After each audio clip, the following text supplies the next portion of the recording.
Tip हत्या से जुड़ी बड़ी खबर आपको बता दें तो सुप्रीम कोर्ट में दायर होगी पुनर्विचार याचिका।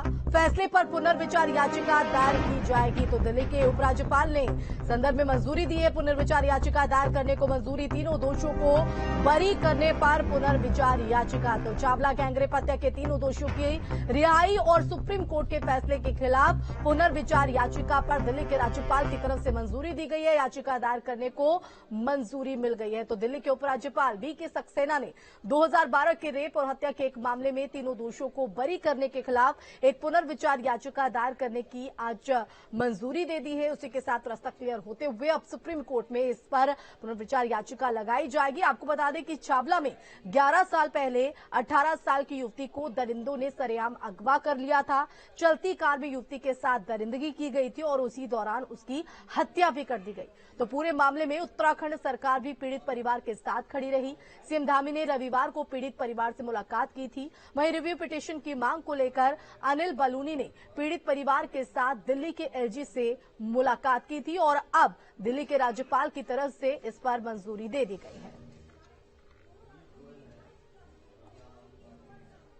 और इसी बीच एक और बड़ी अपडेट इस पूरे मामले पर आपको बता दें। देहरादून से जांच चावला केस में पुनर्विचार याचिका के मामले में पूर्व सीएम त्रिवेंद्र सिंह रावत ने की अनिल बलूनी की तारीफ। अनिल बलूनी ने बहुत मजबूती के साथ मुद्दे को उठाया। उपराज्यपाल के सामने मजबूती से मुद्दा रखा गया था। अनिल बलूनी के प्रयासों के दम पर रिव्यू पिटीशन दाखिल की जा रही है। तो त्रिवेंद्र रावत ने कहा कि पीड़ित परिवार को न्याय मिलेगा। कोर्ट में मजबूती से पैरवी यहां पर हो सके, इसके लिए भी हम सभी लोग प्रयास करेंगे। तो बड़ी जानकारी त्रिवेंद्र सिंह रावत की तरफ से भी यहां पर अनिल बलूनी की तारीफ की गई है। और ज्यादा जानकारी के लिए रुक करेंगे संवाददाता सुरेंद्र डसीला का। सुरेंद्र, अब इस पूरे मामले में दिल्ली के राज्यपाल की तरफ से मंजूरी दे दी गई है, तो दूसरी तरफ त्रिवेंद्र सिंह रावत ने अनिल बलूनी की भी की तारीफ। देखिए, बिल्कुल, क्योंकि सबसे पहले राज्यसभा सांसद अनिल बलूनी ही इस मामले को उपराज्यपाल के पास लेकर पहुंचे थे। पीड़ित परिवार के साथ वो उपराज्यपाल से 18 नवंबर को मिलने पहुंचे थे।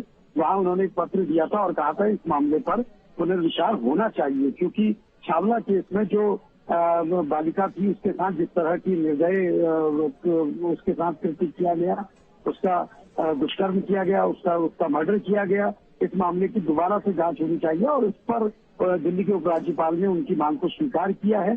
शनिवार को ही देर रात इसके आदेश जारी हो गए। आज संभवतः सुप्रीम कोर्ट में पुनर्विचार याचिका दाखिल होगी। तुषार मेहता जो सॉलिसिटर जनरल हैं वो इस पूरे मामले पर पक्ष रखेंगे और इसके साथ ही उत्तराखंड के जो पूर्व मुख्यमंत्री हैं त्रिवेंद्र सिंह रावत, इन्होंने ये कहा है कि मैं भी पीड़ित परिवार से मिला था। सांसद अनिल बलूनी से बिल्कुल सुरेंद्र, आप बने रहिए हमारे साथ। तो अनिल बलूनी ने बहुत मजबूती के साथ इस को उठाया, पक्ष रखा और अब जाकर दिल्ली के राज्यपाल की तरफ से मंजूरी भी यहाँ पर मिल गई है। त्रिवेंद्र सिंह रावत की तरफ से क्या कुछ कहा गया, सुनवाते। धन्यवाद करना चाहूंगा कि उत्तराखंड की बेटी के लिए उन्होंने ठोस पहल की। जनता तो साथ में है ही, लेकिन जो पुनर्विचार याचिका के लिए उन्होंने जो प्रयास किया वो बहुत ही सराहनीय प्रयास है। इसके लिए मैं उनको बहुत सराहना भी करूंगा और उनको अपनी शुभकामनाएं भी दूंगा।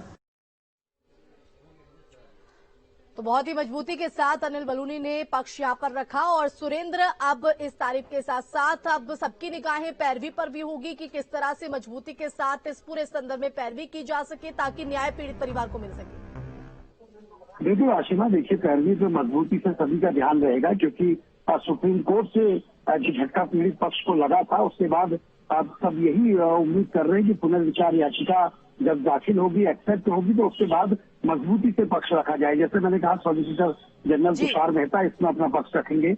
Additional solicitor general Aishwarya Bhati वो इसमें पक्ष रखेंगी। और खुद त्रिवेंद्र रावत से जब हमारी बात हुई तो उन्होंने कहा है कि मैं और खुद अनिल बलूनी भी इस मुद्दे पर बहुत गंभीर हैं और हम भी मॉनिटर करेंगे इस पूरे मामले को। यानी ये मुद्दा अब सिर्फ दिल्ली का नहीं बल्कि उत्तराखंड के हर व्यक्ति का होगा। इस तरह के संदेश भाजपा के बड़े नेता दे रहे हैं। फिलहाल बहुत शुक्रिया तमाम जानकारी के लिए। और इसी के साथ इस बुलेटिन में फिलहाल के लिए बस इतना ही। आगे भी जारी खबरों का